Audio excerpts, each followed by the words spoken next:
أعوذ بالله من الشيطان الرجيم بسم الله الرحمن الرحيم أعوذ بالله من الشيطان الرجيم بسم الله الرحمن الرحيم الحمد لله رب العالمين والعاقبة للمتقين والصلاة والسلام على رسولنا سيد المرسلين وآله وأصحابه عليهم أجمعين ومن تبعهم بإحسان إلى يوم الدين. Assalamu alaykum wa rahmatullah. Hürmetlik o'quvchilar, saboqdoshlar. Bugun yana Alloh taolaning fazli bilan darsimizning ikkinchisini boshlamoqchi. Tunugungi darsda tahoratning farz bo'lgan urullarining biri 100 haqida to'xtalib dersimiz ahırlaşkan. Bugün hem de şu kol hakkında ve gaslul yedeyn ma'al mirfaqayn. Bu taharetninki ikinci farz o'rni ikki qo'lni jaynak bilan qo'shib yuvish yoki jaynak kichilik yuvish degan mushaqda tunugan to'xtalgan. Alloh taolaninki ayet-i kerimede "İzâ kumtum ile salâti fagsilû vucûhakum ve aydiyakum ilel merâfiq" degan bu şu hükmüge asasen. Endi bu qo'lni jaynak bilan qo'shib yuvish haqida ulamalar arasida, jumladan Hanifi ulamalarninki arasida biraz ixtilof bo'lgan buningda.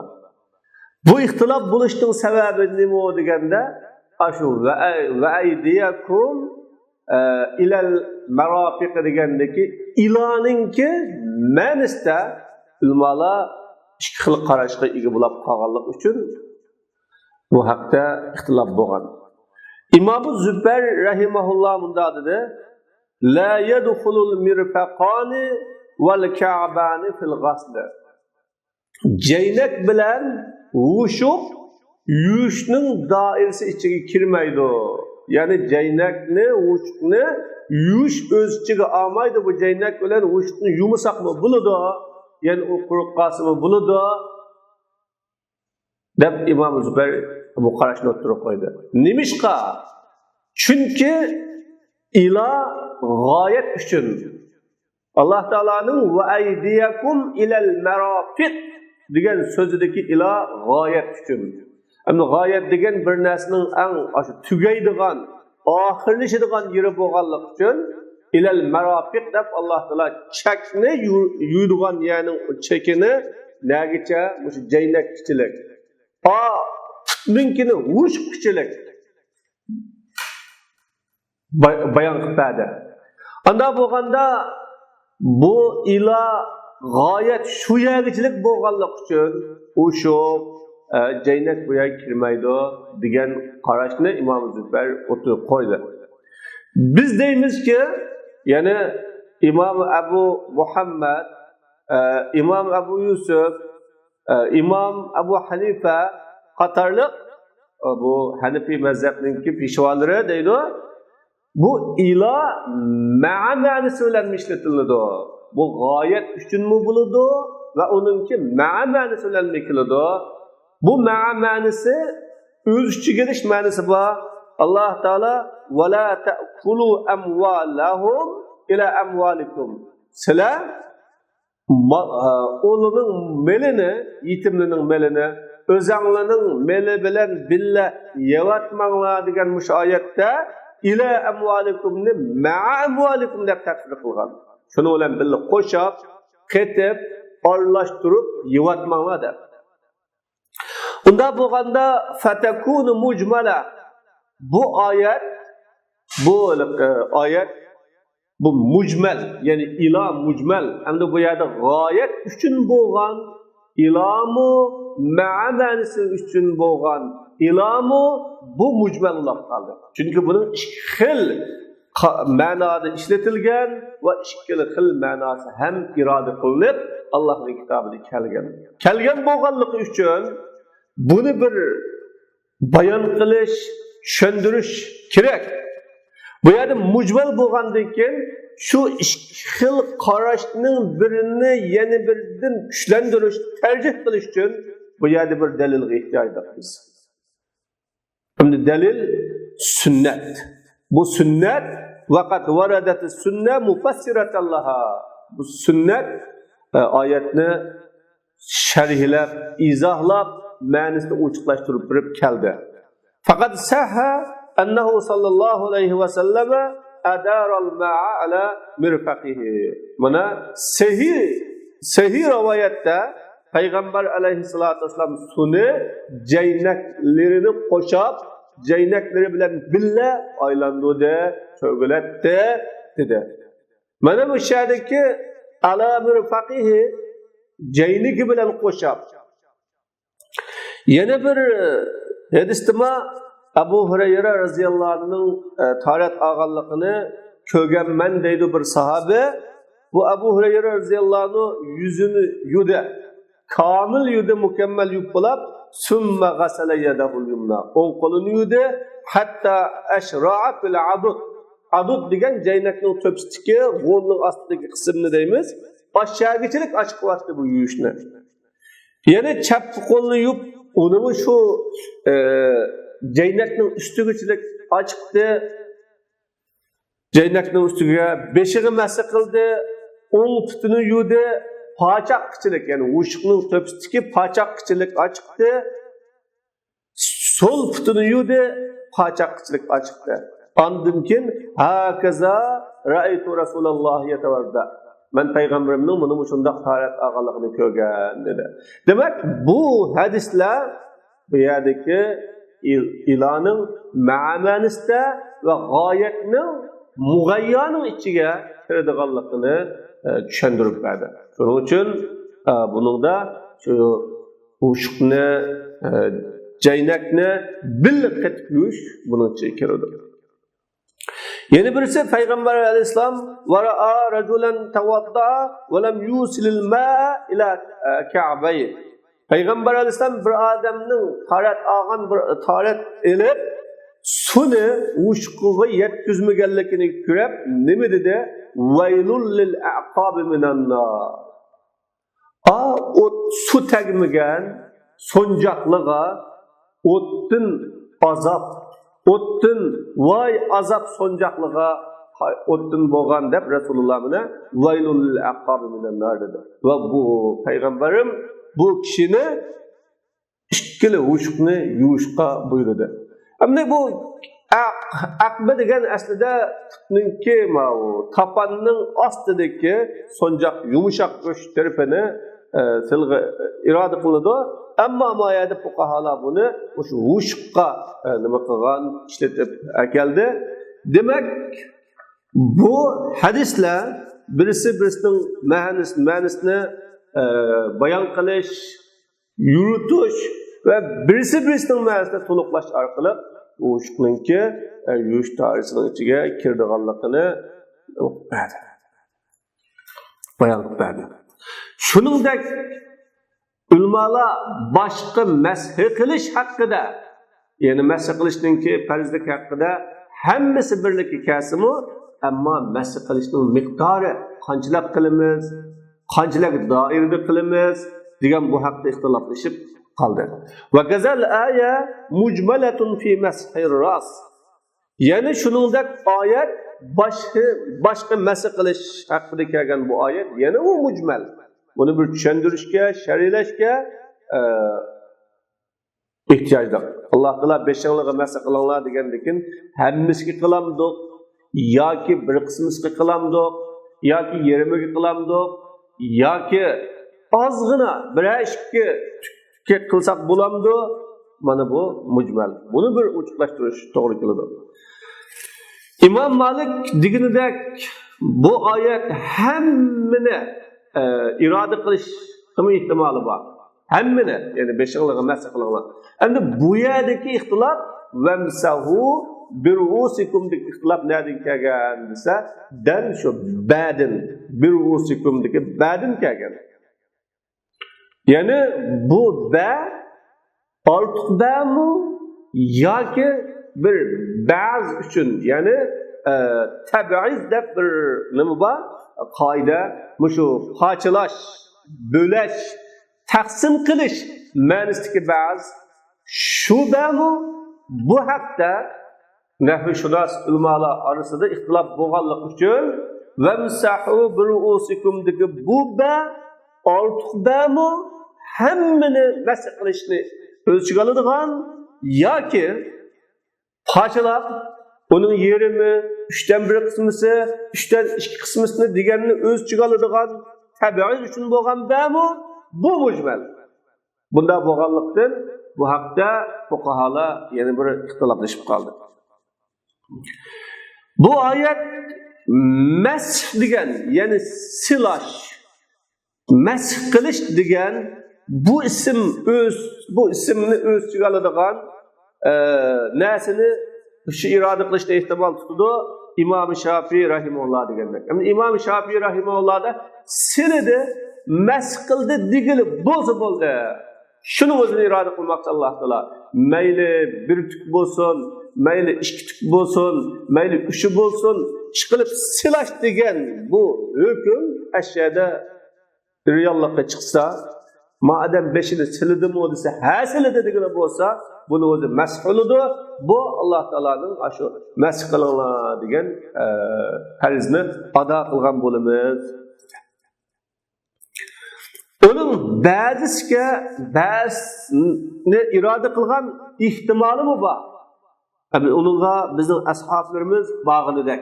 Yani Hanefi ulamalar, Hanefi fuqahalar ba'zisini iroda qilgan buningda. Bu shu masx qilish miqdori, xos o masx qilish miqdori 3dan 1 ise. Çünkü bunu mu Resulullah sallallahu aleyhi ve sellem'nin hadisleri bunu bayan qiladi. Va qad sahha anna an-nabiy sallallohu alayhi va sallam tawadda'a famasaha bi nasiyatihi. Payg'ambar alayhisolatu vasallam tahorat olgan vaqtida nasiyat degan o'sha chashning oldi tarafi yoki manglay chash deb qo'yamiz, manglay chachiga nima qildi, masx qildi deb sahih rivoyatda kelgan. Fa kana bayanan lil aya. Bu hadis yuqoridagi oyatni bayon qilib beruvchi bo'ldi. Bayon oyati bo'ldi. Mubayyin, mufassir oyati bo'lib, Alloh taolaning vamsahu biruusikum degan yerdagi masah qanchalik bo'ladi deganda buning shu oyat bilan yana 3dan 1 qismisi bo'ladiganligini bayon qiladi.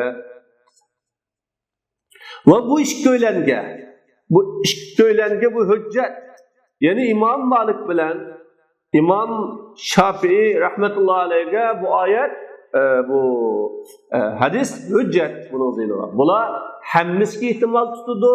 Diğerlik için İmam Malik hemmege mesih kılış fariz diyen. İmam Şafii hadiske mesih diyen şu söz, yani mesih diyen süper vücutga chiqsalam bo'ladi deganligi uchun bir tuk 2 tukka masx qilsam bo'ladi, farz kifoya deganligi uchun mana buning hujjat. Buning zeyni hujjat. Anda bo'lgan chaqda biz shu masxning miqdorida Payg'ambar alayhisolatu vasallam ko'kari chechiga, ya'ni manglay chechiga masx qildi deb kelganlik uchun bu ba'zining tabiiy uchun kelganligini biz bilgandan keyin endi buning qanchalik miqdorda masx qilsa bo'ladi deganga val muxtar fi miqdarin nasiya ma zukira fil kitab va huwa rubu. Ana nasiyaning miqdorida, ya'ni manglay chashning miqdorida tanlangan yaxshi qarash kitobda so'zlangan o 4ning biri. Boshninki nasiya deganda qanday yani deymiz degan chaqda şu başınınki oldu kısmısına üngen ya aldı kısmısına koyalgan çaşlarını nasiye menlay çaşlı ilgerlik için bu başınınki umumetten tötünün bir kısmısını ölçüge alıdı, tötünün bir kısmısını ölçüge alganlık için tötünün bir kısmısını mesih kılış bu feriz. Kançıktan mesih kılış gerek? وَلَا يَزِيدُ عَلَى مَرَّةٍ وَاحِدَ bu meshi bir kıtımdan artık olması lazım. Çünkü لِأَنَّ بِالتَّكْرَارِ يَسِيرُ غَسْلًا çünkü tekrar kılış, yani tekrar mesih kılınsa bu yuşulap kalıdır bu. Bir kıtım, iki kıtım, üç kıtım eğer tekrar kılınırsa bu mesih olmay yuşulap kalıdır.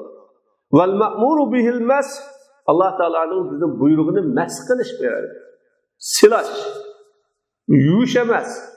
Şunun için bu yuş bulap kalmaslık için bir kıtım demek kılınır. Mesih kılınır. Ama başka azalını iki kıtım, üç kıtım yusak bulunur. İki kıtım yuğandı, iki kıtım mesih kılış, üç kıtım yuğandı, üç kıtım mesih kılış oğru kelmeydi. Bir kıtım mesih kılsak belki kufaya. Kale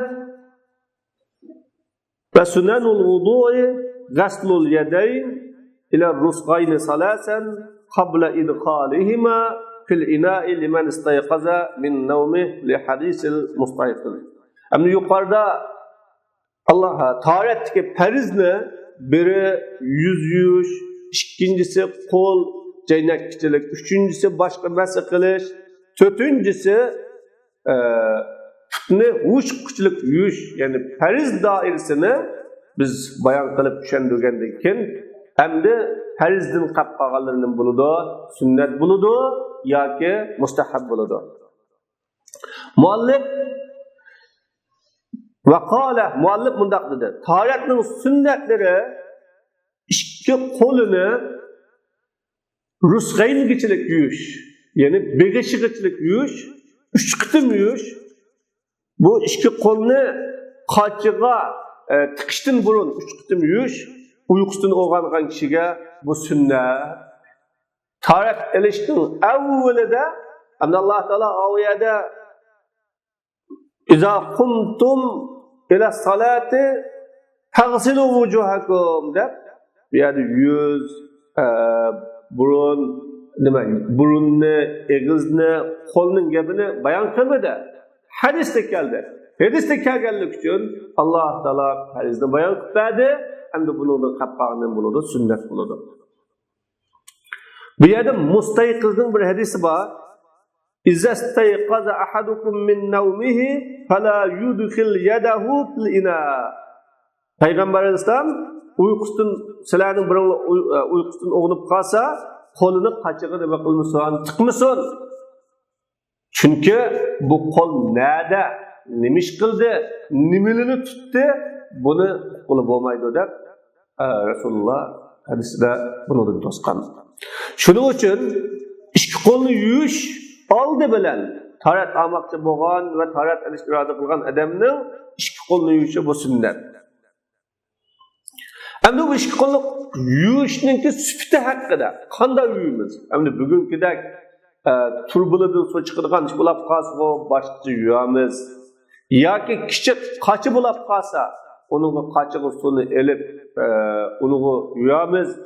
Agar u yumoqchi bo'lgan, ya'ni biz qo'limizni yumoqchi bo'lgan suv cho'ng bir ko'ldak yoki cho'ng bir qachidak, bunda qachilik bo'lib qolsa qanday quyiladi deganda summaqil, ondan keyin buning bayonimi o'tirib qo'yib deyildi.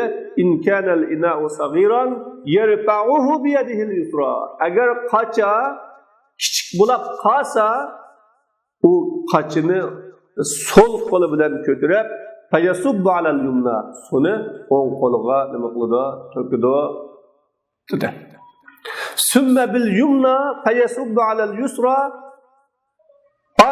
o'ng qo'lida bu qachini sol qo'lida ko'tarib, sol qo'lida tutib, o'ng qo'li yub bo'lgandan keyin so'l qo'liga elib, o'ng qo'liga edib qachini, o'ng qo'lidagi qachi bilan so'l qo'liga suvni to'kidi.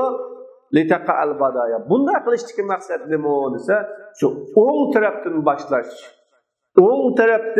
boshlash bir bo'lsin uchun. Litaqa al-badaya o'ng tarafdan boshlash vujudga chiqsin uchun. Bu sünnet şundaqdır. Kema huwa sünnet, sünnet aşundaq. Çünkü sünnet her bir işte o'ng tarafdan boshlash.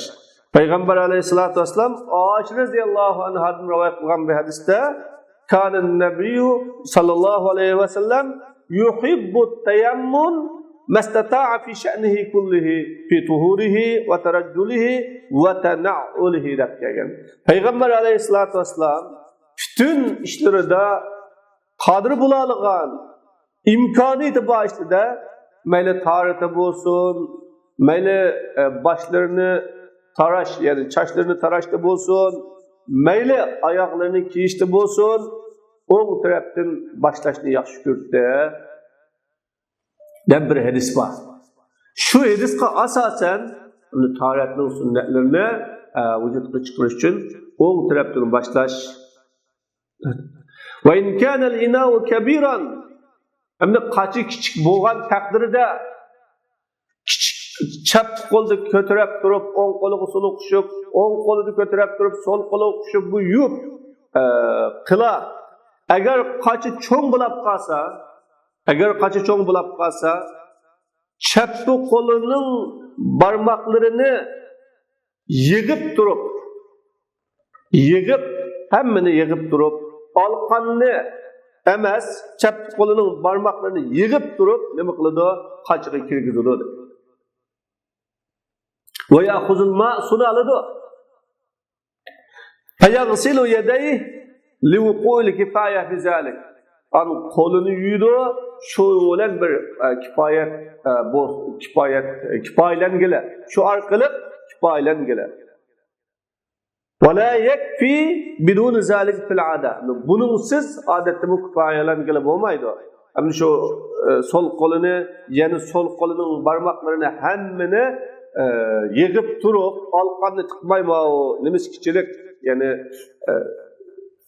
qo'lini butunlay mushtigini suvi tiqmay, shu barmoqlarini yig'ib turib, jug'lab turib, barmoqlarini tiqib, azroq suvni elib, shu suv orqali qo'llarini yuvib, shuni bilan kifoyalanadi. So'l qo'lligini tiqish uchun.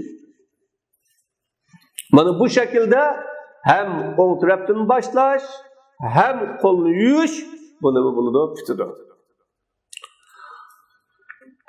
İkincisi qala, yana bu muallif dedi ve tesmiyetullah Teala fi ibtidai. Taharetni erişini başlaşacağında Allah Teala'nın ismini başlaş. Bismillah deb başlaş. Bu sünnet. Bunun delili limuvazabatihi sallallahu aleyhi ve sellem aleyha. Peygamber aleyhissalatu vesselam bununla davamlaşkanlık için. Bismillah'a davamlık Bismillah deb başladı. Bismillah deb ishni boshlaganlik uchun buni Bismillah deyish sunnat. Va qala alayhi salam, yana payg'ambar alayhisalom, man tawadda'a va zakara ismallohi ta'ala kana tahuran li jami'i badani va man tawadda'a va lam yazkur ismallohi alayhi kana tahuran lima asaba al-ma. Qanday bir kishi tahorat elib Alloh taolaning ismini tilga olsa, so'zlasa, buning tahorati hamma badanni poklovchi bo'ldi deydi. Bunun tahareti hamma bedenini poklovchi bo'ldi. Taharet elib Allah'ın ismini o taharetga demisa, yani Bismillah demisa, unutib qilib bo'lamdi. Bunun tahareti su tekkenlikin yani poklaydigan. Yani su tekkaya pokida taharet bütün bedenga nima emas, taharet emas deb Rasululloh sallallohu alayhi vasallam mana bu yerda alohida Bismillah deyishni ta'kidlagan. Yani bu hadisni Daruqutni Bayhaqi chiqadi, bu hadis zaif hadis. Umuman zaif. Ama bu hadisning boshqa shohidlari va payg'ambar alayhisolatu vasallamning boshqa hadislari Bismillah bilan boshlash va Bismillah deyishninki nihoyatda muhimligini bayon qilganligi bunga dalil. Çünkü Peygamber Aleyhisselam'ın yana la salate limen la vudu ala. La salate taharet yok adamın namazı namaz emez. Ve la vudu'a limen lem yezkur ismallahi aleyh. Allah Teala'nın ismini demegen, Bismillah demegen kişinin tahareti taharet emez. Deb Resulullah bu yere bayan kıldı. Yani bu hadisnin isnadı zayıf. Ama zayıf bolgan bilen bir neçe hadisler ma'na cihette birisini güçlendiriş, birisini qo'llash bilan bo'lib qolsa bu hadisning hukmi elinadi. Mana bu yuqoridagi dalillarning jihatidan bismillahning beshta dish bu sunnat. Vasvako yana bir sunnat nima? Misvaq qilish, ya'ni og'zini misvaq qilish.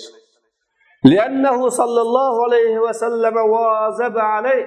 Yani bunun da mı şu Peygamber Aleyhisselatü Vesselam bu misvak kılışını davamlaştırgan, koldan bəmigen, Resulullah bu misvak kılışını davamlı kıygallığı için misvak kılış sünnet.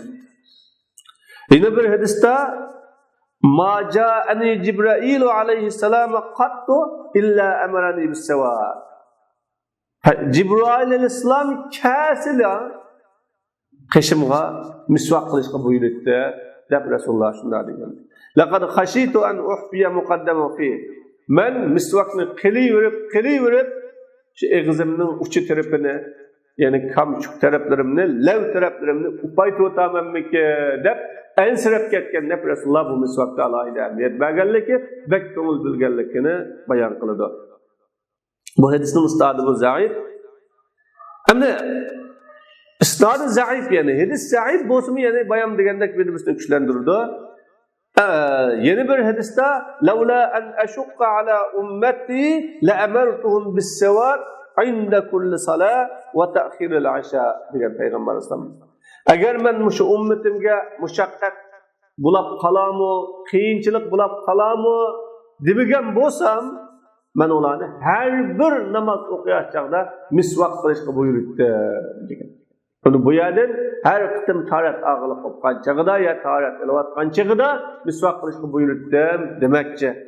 Ve kıtım namazını küçük durup, kıtım namazını okup kogan gibi gap kılmaslık, sözlemeslik, dünyanın işleri doğrusularını çoğullanmaslık, şu kıtım namazını okup imkan var, taharet bilen dünyanın gap söz yok, aşağı ibadet bilen yetip kılışkı ben buyurttum diyen Resulullah'ın mana bu hadise bununla delil. Ve Peygamberim evsani halili Cibrailu bis-siwak dedi.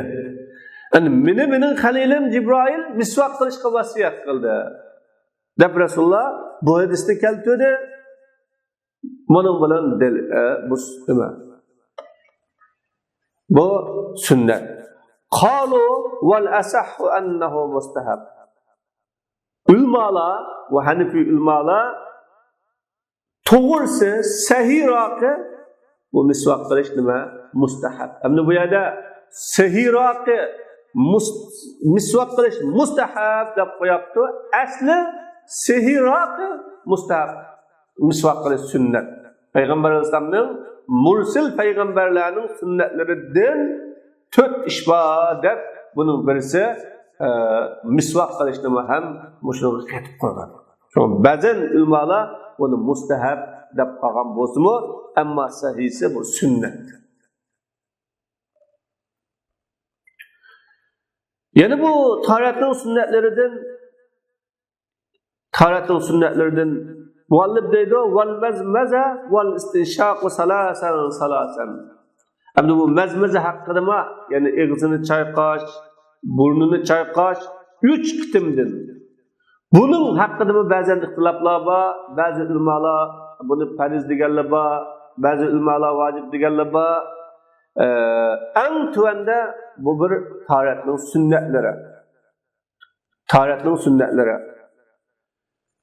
Endi buni ağzını çayqaş, burnunu çayqaşda bir ağan su bilan çayqilamdi. yoki har navbat ig'ni chayqanda yeni su bilan chayqilamdi, buning haqidami ixtiloflar bor. Edis shunda bo'lganlik uchun. Ya'khudhu li kulli marratin ma'an jadidan. Har bir qitimga yenidan suvni olib ig'ini chayqaydi. Limuvazabatihi sallallohu alayhi vasallam ala zalik kazalik. O payg'ambar alayhisalom shuningga shuningga o'xshagan, ya'ni misvakka o'xshagan davomlashganligi uchun, qo'ldan bermaganligi uchun Rasululloh davomli shug'ullanib va mashu jami'ir ra'si wal uzunayn bima'in wahid. Boshning hammasiga masa qilish. Yuqorida boshninki 3dan 1 qismiga yoki 4dan 1 qismiga bu masa qilish bu farz. Ammo hammasiga biroqlam masa qilish bu sünnet. Ulamalarning hammasi buni sünnet degan. Wal uzunayn bima'in wahid. İki quloqqa masa qilish bir su bilan, ya'ni boshqa masa qilishni olgan su bilan quloqqa masa qilamdi yoki quloqqa ayrim su bilan masa qilamdi. Bu haqda ixtilof bor. Imom Shofiy rahimahulloh bu quloqqa su ayrim masa qiladi degan qarashmi bor. Ana bu boshqa masa qilish, quloqqa masa qilish haqida yana farz deguchilar bor. Chunki quloq ham boshning bir qismisi bo'lganligi uchun Alloh taolo payg'ambar alayhisalom quloqqa masa qilgan deganlik uchun bu quloqqa masa qilish farz deganlarmi bor. Ammo quloqqa masa qilishda Rasululloh sallallohu alayhi vasallamning hadislari bilan sunnat deyish bu kuchli rivoyat. Lima ruya annahu sallallahu aleyhi ve selleme tevadda'a ve masaha bi cemi'i ra'sihi. Burada Peygamber aleyhissalatu vesselam'dan bunda bir rivayet kılıngan, Resulullah taharat aldı ve beşinin hemmige masa kıldı. Deb bir rivayet var. Yeni bir rivayette sümme masaha bi yedeyhi. Peygamberim beşqa kolu bilen masa kıldı. Faqbala bihima ve adbar. Bu kolunu beşidin başlap keyniga apirip yeni keynidin yandıdı beşiga. Bada'a bi muqaddami ra'si beşidin başladı. Onu gədin geçilik apadı. Onu başlığa yedin, yani kolunu qaytıdı degan bir hadis var. Mana bu hadis bilan Rasululloh sallallohu alayhi vasallamning o boshqa masa qilish sünnet. Ama yukarıda ötep ketdi.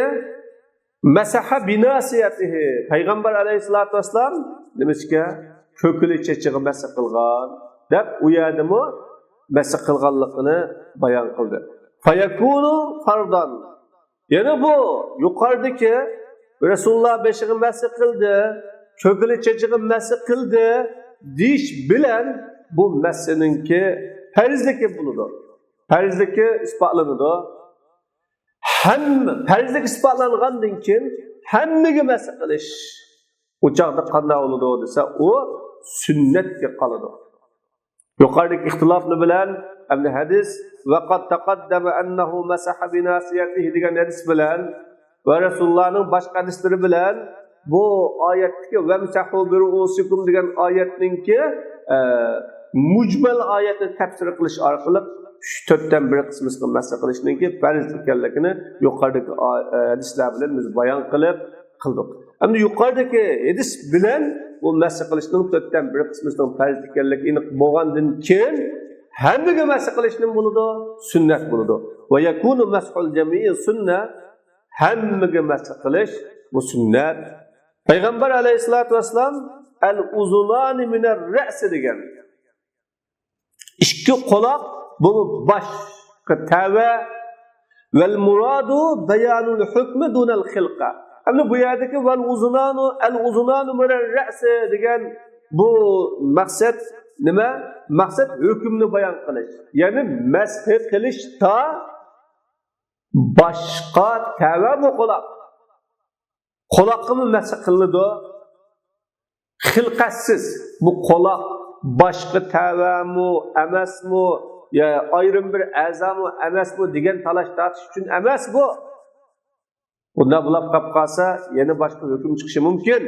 Ammo bu yerdagi maqsad hukmni bayon qilish. Ya'ni quloqmi boshqa tava bo'lib, boshqa mas qilingan o'xshash quloqni mas qilinadi demakchi.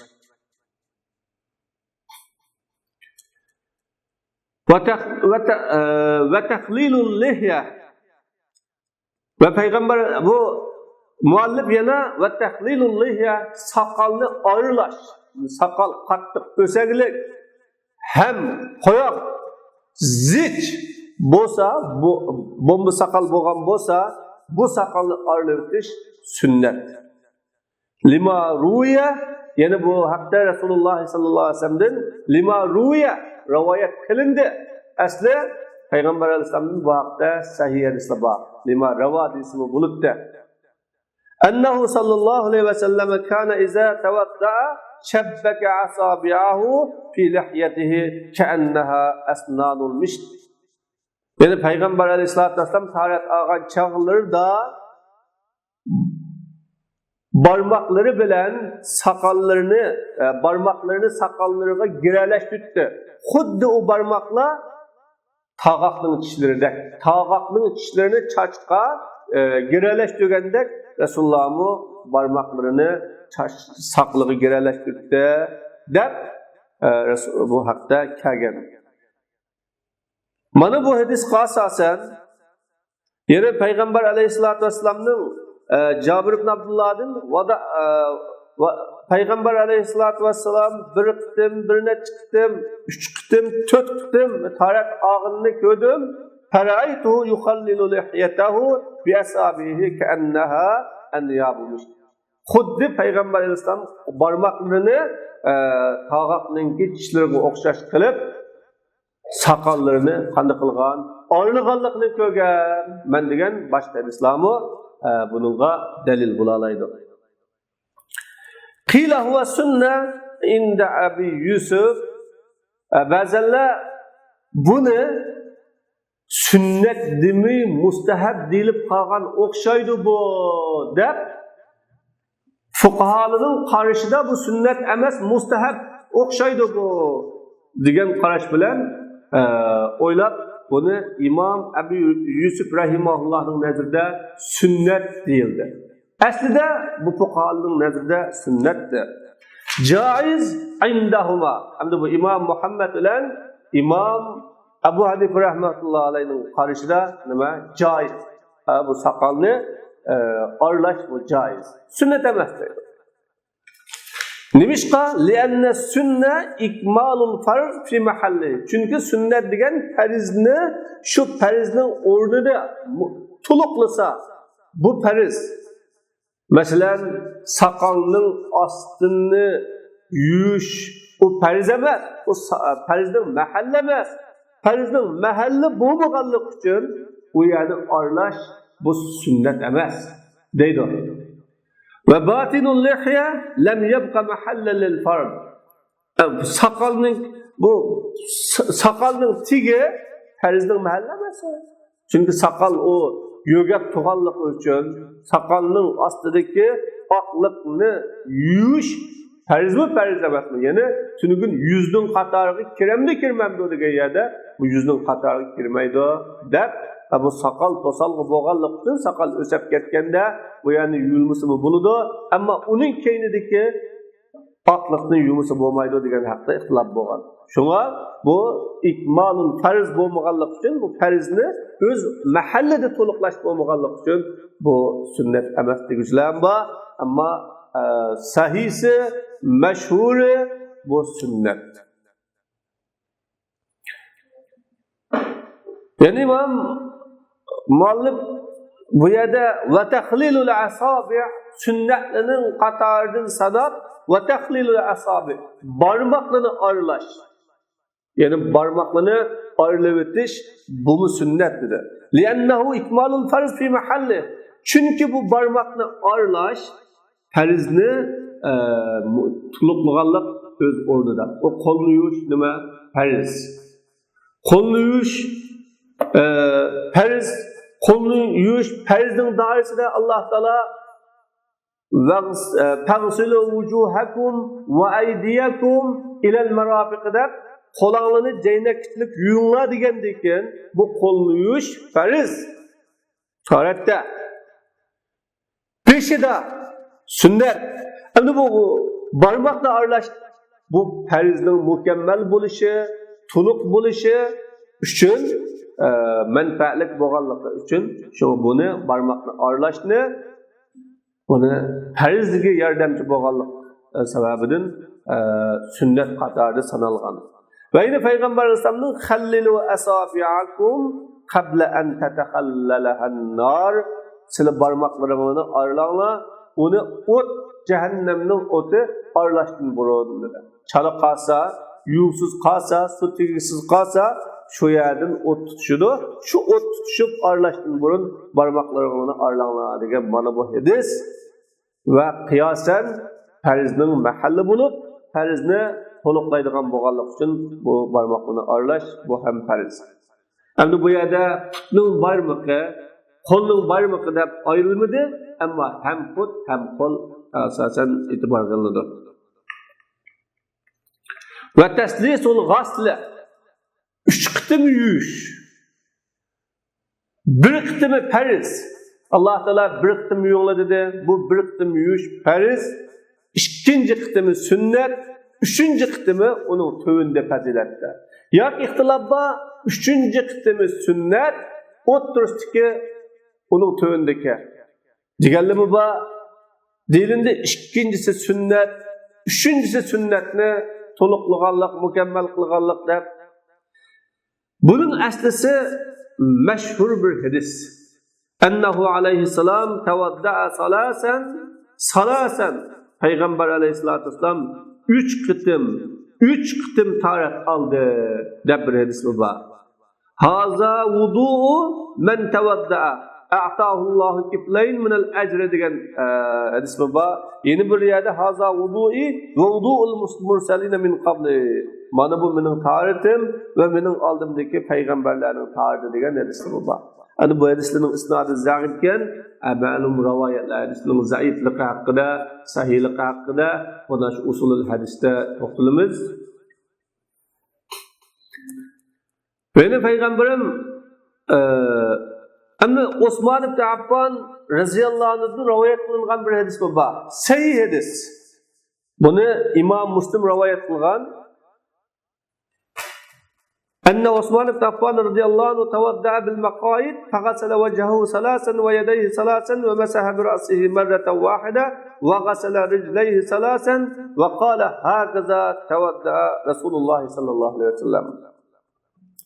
Osman ibn Affan maqaid degan bir yer ekan bu. Maqaid degan masjidniki qishida tahorat elish, o'ltirib paranglashish uchun sap qo'yilgan o'rin bo'lish ehtimoli bor ekan. Yoki maqaid degan bir o'rinning nomi.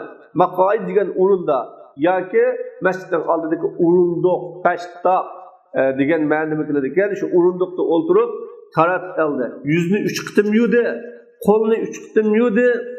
Beşiği bir qitim masa qildi, 2 putni 3 qitim yuvib, dediki, "Haqida tawadda Rasulullah." Rasulullah mana shunda tahorat olgan. Deb bu yerda Rasulullahninki tahoratni qanday olganligini bizga ko'rsatib berdi. Buning bilan 3 qitim yuvish bu sunnat. Birinchi qitimligi farz, ikkinchi qitimligi sunnat, uchinchi qitimligi sunnatni to'liqlaydi yoki uchinchi qitimligi sunnat, ikkinchi qitimligi fazilat.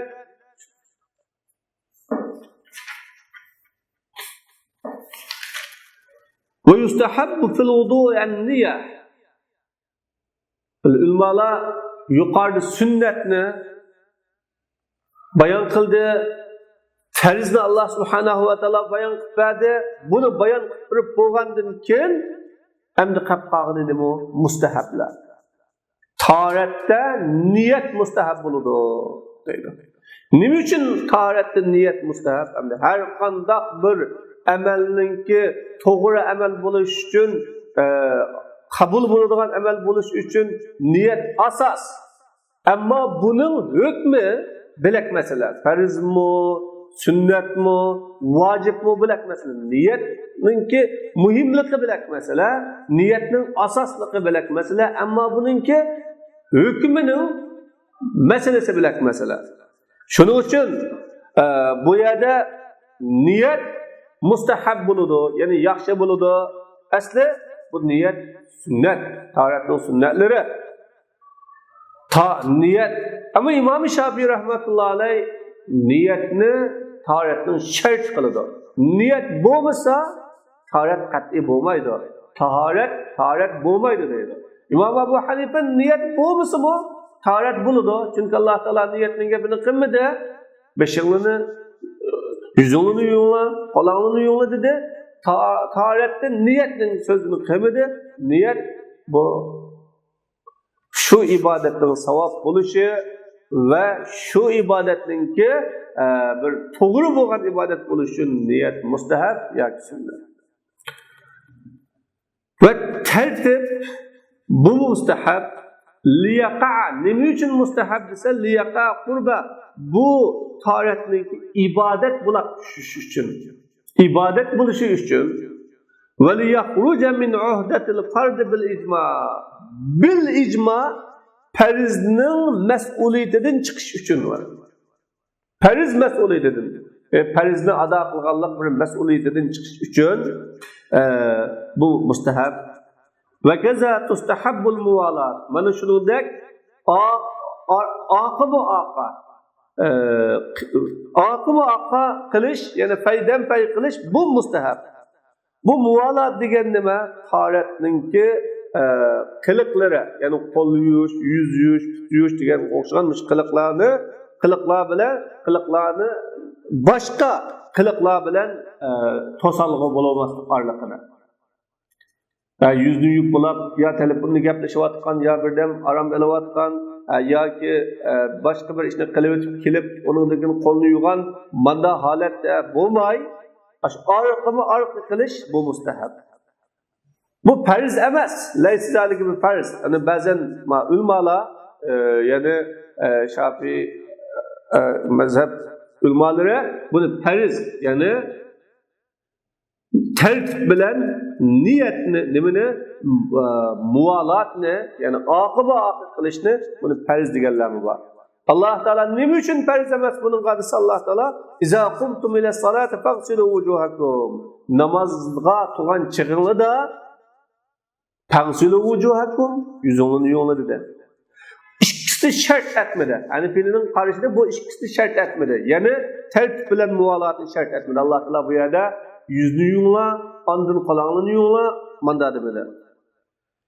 Çünkü bu yerdeki tertip bilen muvalatınki farz mı, emes mi degan haktaki ihtilaf nereden çıkan ise aşu faghsilu wujuhakum ve eydiyakum ve emsahu bi ru'usikum ve erjulakum deki vu'dan çıkan. Çünkü vu nahvu şunas ulamalar bu vu'ninki, vu harfininki manasını ifadeleşte cuglaş, mutlak cuglaşını ifade kılsa Kuveyt ulamalarının karşıda Kuveyt ulamalarının karşıda Besri ulamalarının karşıda tertip ne? Yani manındankin manın aksının mağı degen bu tertipni ifadelep durdu degen boğanlığı üçün hem Allah Teala'nın 5'den başlap taharetinin 5'e 100 ahirsi put. Muşunun bilen başlaganlığı üçün bu yerde tertip farz deganlarmi var.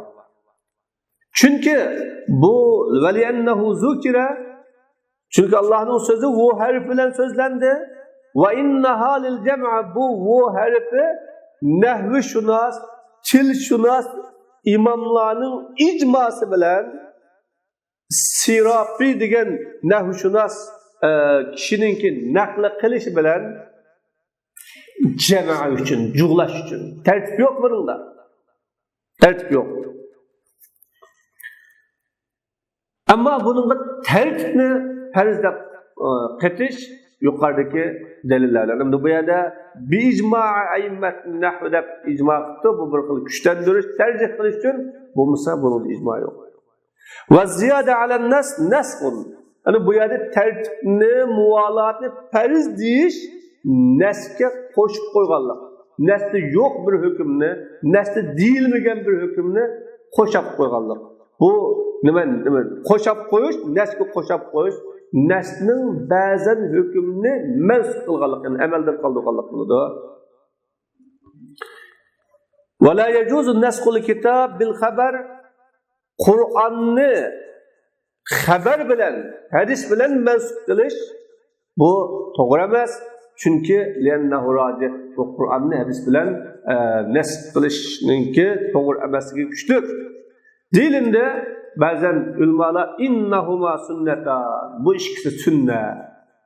Bu sunnat degan rivoyat, qarash bu kuchli rivoyat. Bu sahih limuvazabatihi sallallohu alayhi va sallam alayhima. O payg'ambar alayhisolatu vasallam bu ikkisiga davomlashganlik uchun va buni tark etmaganlik uchun. Va tayamun yana o'ng tarafdan boshlash bu mustahab. Payg'ambar alayhisalom innalloha yuhibbut tayamun fi kulli shay.